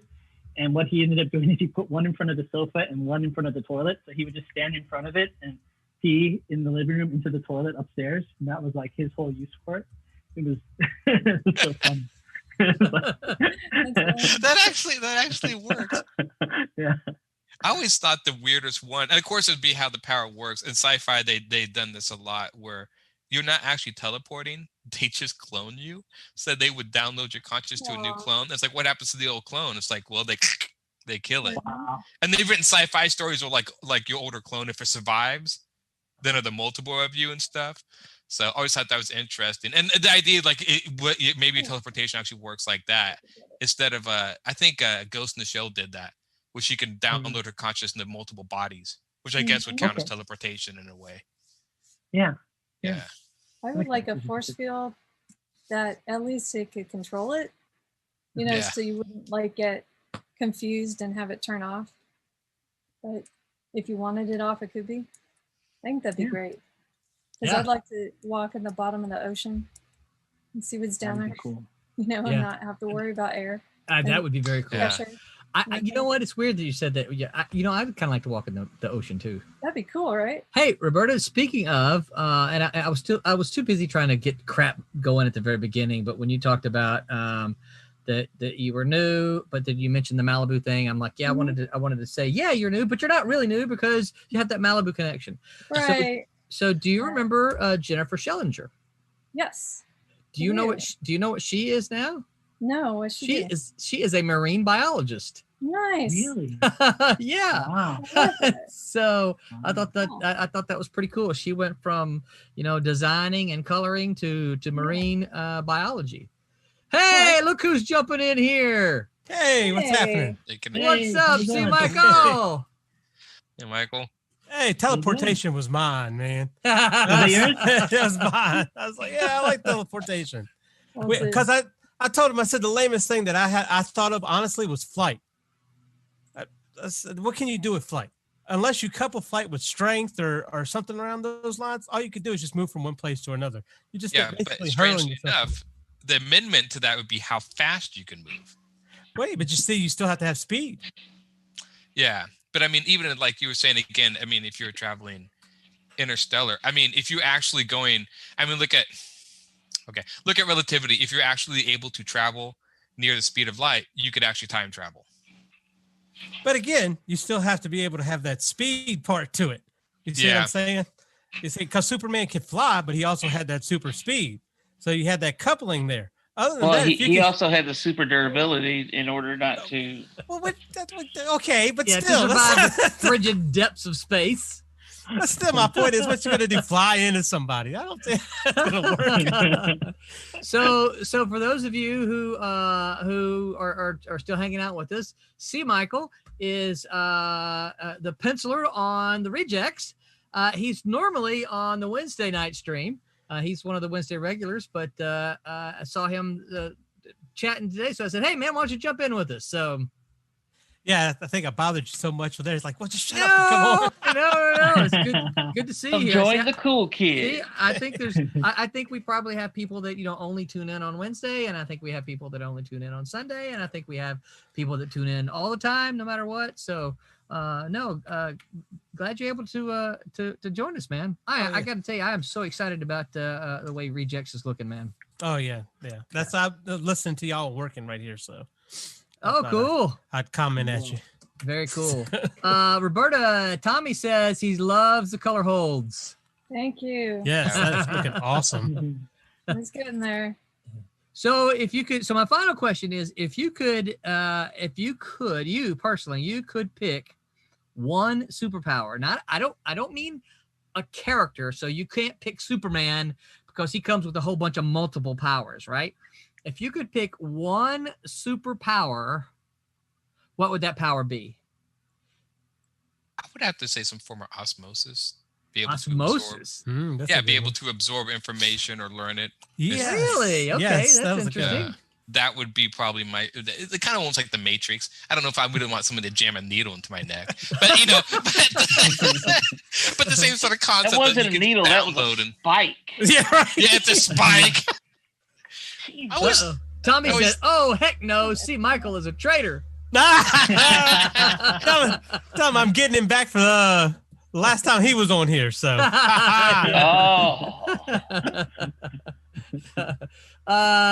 See, Michael, do you know everybody here? You know Roberta? I haven't met Roberta. Officially, hi. Hi, how are you? But I have been on with other people. Of course, I know John from Monday. Okay, and Aaron. That's right. Yeah. Cool. We've done. I think when C. Michael first started, he was on Sunday with us. Yeah. Yeah. We were doing everybody together. I think it was a Thursday, actually. Was it a Thursday? Actually, I think it was. Yeah, then it moved to a Sunday. Yeah, I think you're right. Yeah, early on. Long time ago. Roland's trying to I can't remember last month. Or maybe it was a Wednesday. I can't remember. I think it was a Wednesday. It might have been a Wednesday we were all together. I think it was a Wednesday. It was a Wednesday. Okay. Because I was thinking class on Tuesdays. And I had to go to work the next day. So it was Sunday in the week when everybody got together. Yeah. And then we just got to be so many of us. Our Zoom screen was little bitty pictures because there was a whole bunch of it. So we're like, you know what? And it was, and we were getting, people watching the replays. And so we're like, hey, there's enough of us here. Let's do this in 2 streams. So, and plus it helped us with coverage. Tommy says 1 power wizard. That's not a power, Tommy. Can do everything. 1 power can do everything. He's trying to pull that off Wednesday. Magic. Magic. Wait a minute. That's a power. We didn't even go there, but magic is one of these powers I kind of have problems with because it's kind of like it just does whatever you need it to do. Oh no, we're in a this secret terrible situation. I've got a magic spell for that. Yeah, of course you do. That's because it's not a power; it's a skill. Right. It's a skill, and I think it works in its own world. But yeah, I always thought it was weird when I was like, when the Marvel, it's like, well, Captain America's strong, and the Hulk is strong, Wolverine can heal, and then Doctor Strange that guy could do anything. So yeah, why didn't they just call him for like every single thing? But you see how well that worked out. Like that in Infinity War. Oh, there's only one way. Thousands and millions of ways to do it. There's only one way. I'm not it. Whatever it was. Actually, the only true way to do it was to let everybody to protect Scarlet Witch and let Scarlet Witch disassemble. Yeah, right. It's like, what if all the millions of other ways that he saw involved him dying, and he just didn't want to tell anybody? Only one scenario where Doctor Strange didn't die. Yeah. I die in all but one. Has anybody seen, just on the subject of magic, Alan Moore has this, of course, crazy but amazing talk about magic and stuff in this documentary about where he talks about spells, and he goes, spells are words, and he goes, that's why it's to spell. He says you have to learn how to spell to cast a spell. And he talks about like the nature of magic being words and consciousness and all that, and it's just totally fascinating. But I keep expecting Grant Morrison to jump into that documentary. Lies. He is fascinating. He was all mixed up with he's with all the Aleister Crowley and stuff like that. So he really believes he's a wizard. Oh yeah. Tommy says, "What you talking about?" Well, let's tell that to Doctor Strange about the wizard thing. Yeah. Okay. Now, does Doctor Strange actually have any magical spells, or is just all the crap on him that gives him his magic? Isn't that? No, he's a trained musician. I'm sorry to say musician. Musician. He's so powerful. I know. I guess we could call him a warlock. Yeah. Yes. Yeah. All right. So 1 power. What do you name mine? Healing factor. Yeah. Just because it's super useful. So, yeah, I have to agree with Curtis. 2 healing factors. Yep. Roberta, what about you? Yeah, outside of the force field, I like healing factor. I would go with that. Yeah. Really? So you like the force field, huh? The slowing down the aging process too. So I want to hear more about you in this force field thing. I was just saying it'd be cool to go where people aren't allowed to go. Go out You in just need space a Pokemon little go bit, for that. Look around, just to be kind of voyeuristically, Oh! in the the highest mountain that no one's been able to climb, or Yeah. Oh yeah. caves that are too deep. It'd be kind of interesting. I'd be an explorer. I think it'd be fun. Yeah. Yeah. I keep telling my family that I want to go to Mars. And Yeah, they're like, see, like that would be great. yeah. And they're like, no. I'm like, yes. Have you seen the pictures? And like pictures of Mars? I'm like, yeah, we've got like a couple rovers running around on the planet taking pictures. And They're they ready. look so cool. I mean, they look cool. You look at them and you're like, man, John Carter was there. I know he was. And they're like, no, I don't want to go to Mars. I'm like, well, you don't have to go with me. Mama does. My kid is, right? And then she looks over at me and she goes, I ain't going. And I'm like, what? We could be the first people to die on Mars. She goes, I don't want to die. I'm like, well, you got to die sometime, right? Let's go ahead and go. That would be the coolest way to die. Yeah, it would be. The problem is getting there first. Yeah. Listen, I am okay if they poke some needles in me and put me to sleep for 9 months to get there, right? I'm totally okay with that. I need some sleep anyway. There you go. It's a win-win.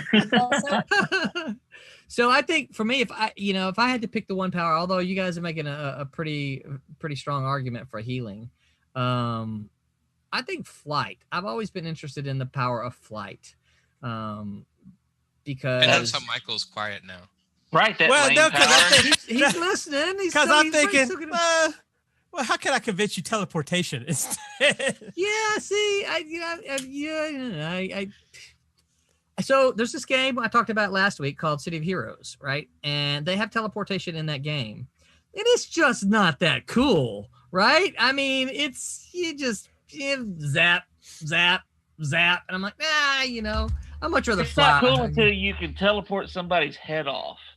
Well, And there you go. Nightcrawler There you go. did that. Nightcrawler did that in Age of Apocalypse. Yeah, That's pretty dark. Yeah, I'm like, John, this is something you want to talk Wow. about? Did you not see the skull? I mean, really? But I think that's what it is. X-Men 2, really watching Nightcrawler use that teleportation to just kind of level up and kick everybody's butt. Oh, Y'all- that first scene? Yeah. Yeah, and That's- that was a great, that was what I'm saying. fantastic. So I'm kind of like, y'all all talk about healing factor, but it's like, I don't want to get hurt in the first place. So Yeah. I'm zoom, boop, boop, Well, boop. healing factor is a lot more than just when you consider the fact of, okay, I can heal from any injury. But you also look at the fact that the healing factor, like in the Wolverine sense, it also slows the aging down because of the toxins the body release in order for you to age and to basically slowly decay. Right. Yeah, I don't know if I want to spend that much more time here. To be honest. You can be in quarantine as long as you want. That's, I know. Hey, 80 but years. you kind of think it might be nice to stay alive long enough to see all the stuff get fixed. Unless it goes the other way. That's the only Oh. thing. So, If that's the case, you have a healing factor. You can start dropping bodies. you win. I can't.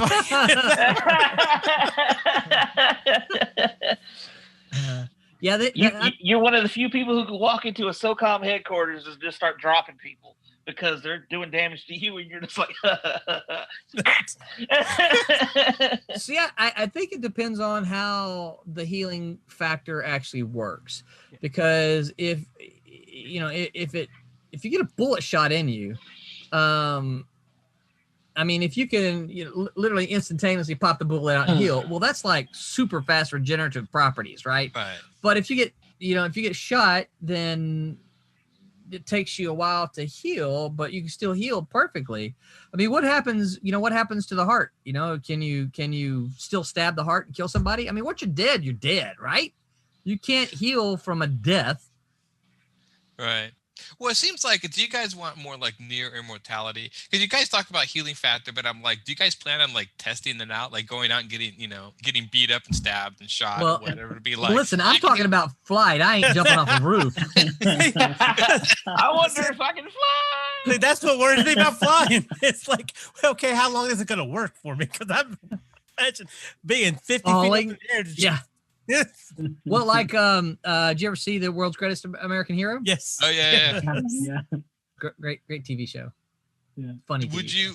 Is it more like, do you just want to be able to fly anywhere, or more just the sensation of flight?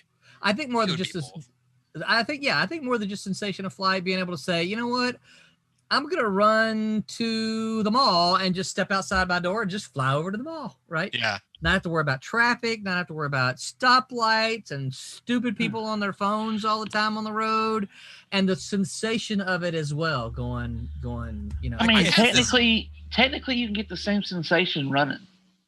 No, And then teleport. I gotta work at running, dude. Have you seen me? No. Now I have this whole comic strip about Roland versus birds. In the air, all the birds are dive bombing him and stuff. Out of my way! Oh, in that Now, moment, Roland, you accidentally get in the flight path of a freaking jumbo jet. That's 30,000 feet up. I Yeah. ain't talking about flying that high, although that would be kind of cool too. No Yeah. capes. No capes. No capes. That's it. No capes. Yeah, because they get sucked in. What was that? What show Huh. was that? Incredible. Incredibles. Yeah, I got sucked through the I mean, you just be another geese. Yep. Taking down airplanes. all Knowing how right. we knew him well. Well, this was fun. As a reminder, everybody, it's 10:58, so we're gonna wrap this up. I got proof books here from our wonderful printers, Kablam, who I'm still trying to talk in to be sponsors now. I got to enter that conversations now that things are getting back to normal. They look fantastic. I noticed a few things I wanted to make changes in here. Plus, someone pointed out a word that I misspelled that about 4 sets of eyes didn't catch. Yeah, I know. It was kind of funny. Renee actually found it. Tommy's Renee. She actually found it, and so there's a couple changes I'm gonna make.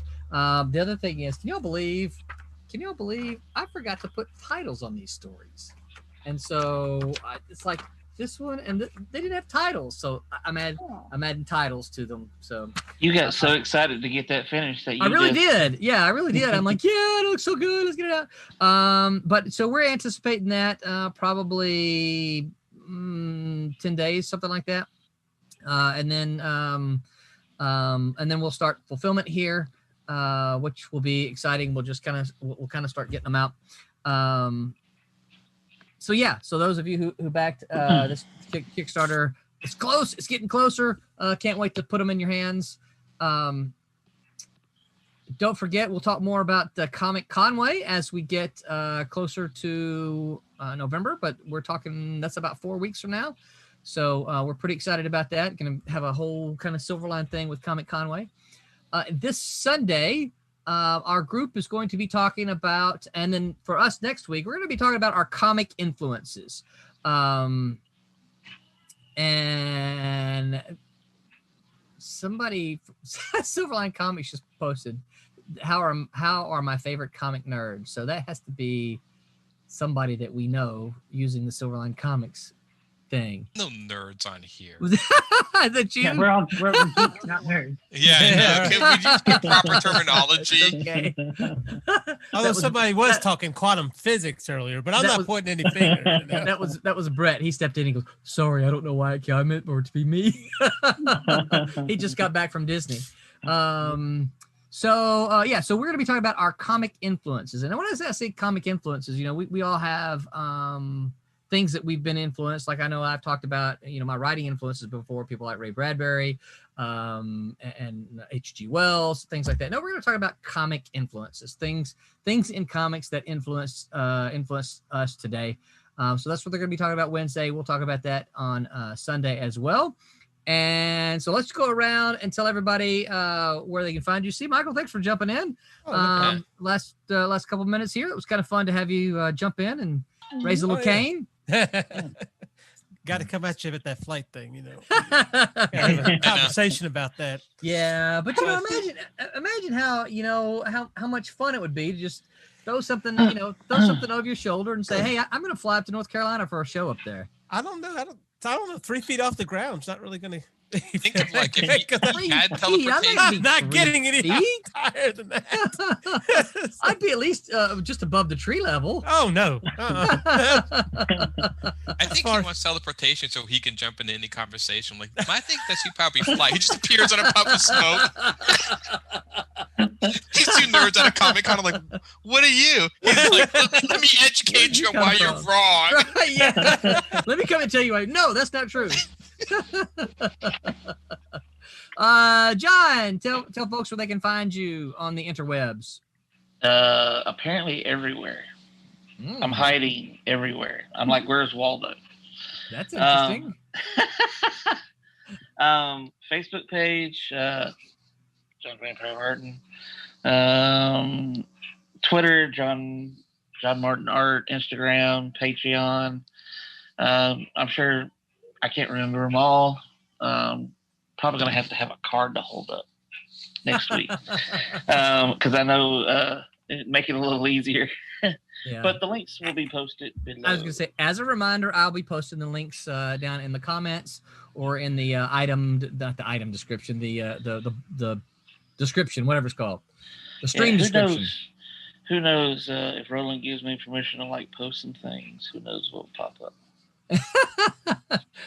I'm not sure where we're going with that. So, Curtis, what about you? Where can folks find you on the interwebs? Yeah, you can find me on Facebook, just Curtis Fujita. You can also find me on Instagram and YouTube through my martial arts school. So that's just one word, Tiger Crane 805. That's where you can find me. All right, Aaron, what about you? Find me on Instagram at AOH3810. Facebook, Humphrey's Illustration. I think my name's on there. I have my own account. I pretty much post the same thing on both accounts. And then I'm doing my comic on Webtoons, Godlings on Webtoons. I think that's it so far. As much as I've reached out into the world of the internet, which is scary enough sometimes. Yeah. Yeah. I'm almost thinking about taking a break until about November the 8th. There's a lot from the internet. Doing that. Yeah, doing that. Oh, November the 6th. Because you got to be on the 7th. Yep. On the 7th? Yep, on November 7th. You got to be there. I have my dates right? Nope, you got it wrong. Oh, yeah. You're right. You know, sorry. Comic-Con way. We got to be on the 7th. Yeah, you're absolutely right. I got you. Sorry. Wrong. You did. Thank you. I appreciate that. Roberta, what about you? Where can folks find you on the interwebers? Mainly on Facebook. You can find me on Facebook under my name, Roberta Conroy.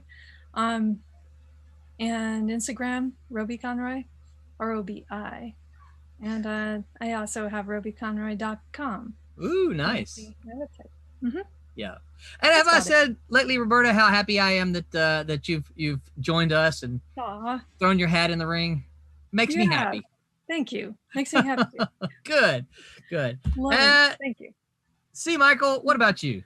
I know you weren't on here very long, but where can folks find you? You can find me at Facebook, C. Michael Lanning, Twitter, C. Michael Lanning, drop the G, added 2. And of course, I also co-host on Fridays the Comics Newswire. So find me over there sometimes. Sweet. Now that's with so I'm not sure exactly. Does Indie Volt, is that part of the Indie Volt channel? They are part of Geek Insider, Comic Book Advocates, and Indie Volt. They're all kind of a trifecta as it were. Cool. Very cool. And that's something you've been doing for now, what, about 2 months? About a month so far. Yeah. Those folks over at Geek Insider are absolutely what I would call friends of Silverline. Yeah, absolutely. They give me a chance to say something every week, so that's great. That's good. So yeah, that's nice. Yeah, and I know I've been with Varian and over on Indie Volt and Zimmerman, Randy Zimmerman, who was pretty cool. Curtis, you may kind of remember this. You know, Zimmerman did. Do you remember the Arrow with or the Arrowverse? Not Caliber did. Arrow Comics. I think it was Arrow Comics. Yeah. So it's funny because the first time I was on, he was there, and when they introduced him, I was like, "What? Holy crap! I know who you are, but I don't know. You know, I'd never met him before." So it was very cool. Yeah. And so I'm Roland, and you can find me on Facebook at Roland Man. You can find me on Twitter at Man Roland, and of course all the other internet places. Generally, just look for this, and you can find me. That's the character I have a tendency to use all over the interwebs. And until next time, remember to make mine Silverline. All right, I love that, John. All right, good night, everyone.